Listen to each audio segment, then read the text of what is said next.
1930s, we were in the Great Depression. It was a difficult economic time as well as a different social time. And throughout the Southwest, there were these Americanization schools, especially here in California, that were built specifically for Mexicanos, for Mexican kids, and they were separated from Anglo kids usually. Here in Lemon Grove, there was the Lemon Grove Grammar School was not segregated at the time in the 1930s, but the social environment, the discrimination during the 1930s towards Mexicans prompted the school board to segregate the Mexican kids from the Anglo kids in 1931. They built a school, which they called a school, the Mexican families and community called it La Caballeriza, or the barnyard, the barn. And it was a wooden building that was built on the Mexican side of the tracks, and the kids were going to be sent there, just the Mexican kids, to this particular school. Initially what happened was that after the Christmas vacation, the kids all came to school. Some of them did, most of them did. And the principal stood at the door and basically disallowed them to come in. Had the Anglo kids go into the school, and the Mexican kids were told to stay out. They went home, and basically the parents called a strike, a huelga, against the school. They were not going to the new school, quote unquote, the barn. The families formed the Comité de Vecinos, the neighborhood association, to fight the school. And in that group was a guy named Juan Gonzalez, and he had known a guy named Fred Noon, who was a lawyer. Eventually, Fred Noon was the one who basically defended the case. But the parents themselves, the Comité de Vecinos, were the ones that formed a committee, ultimately filed the lawsuit. The story, obviously is very dramatic and important.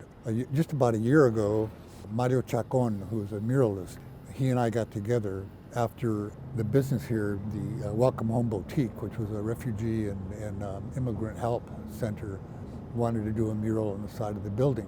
The fact that we didn't know about the school case, and then all of a sudden we know that something like this happened, even brought people closer together and tighter together, and people really wanted to share that story.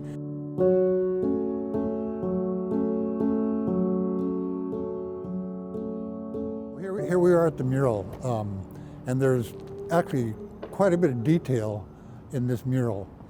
On the left here, there's this scroll that basically it names all the children and families that were part of the school case. You can see the names there: Jesus Gonzalez, Francisco Gonzalez, etc. That brown building represents the supposedly Olive Street School, the new school that was built for the Mexican kids. The black shadows are the kids leaving the school, which is over here on the right, the main school, and the principal telling them to leave. These individuals, the one in the middle is my dad, Roberto Alvarez. The girl with the braids on the left is my mother. Here's a depiction of my father being questioned by the attorney and the judge there at the court case. They chose him to represent the community because of his good English and because of his good presence.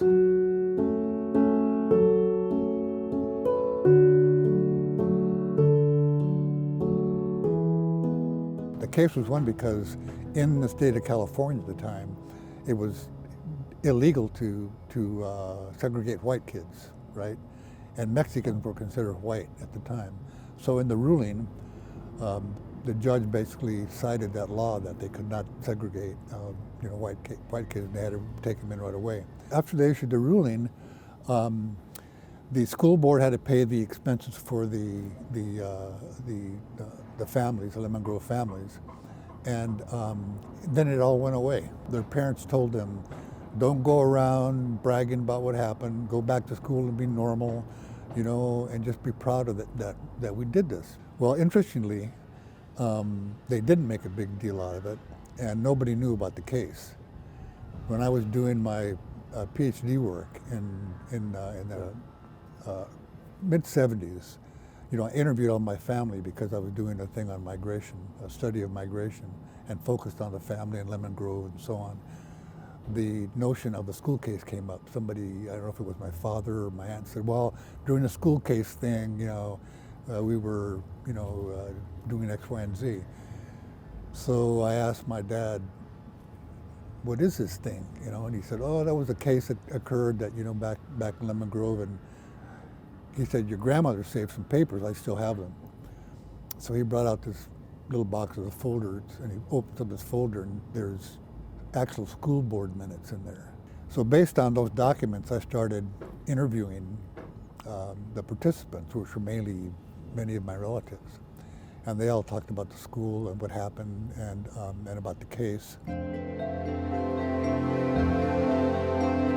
My dad never thought he was really a hero in all this. He wouldn't want to be the hero in this story. It's always, the parents were the ones that got together. They formed the Comité de Vecinos, the neighborhood association. They were the ones that got the lawyers. They went to the Mexican consulate. They were the ones that fought the school board, and not him. So I think he was very proud of this because of recognizing that it was a Mexican community in a very difficult time that were able to get together and form this alliance and win the case.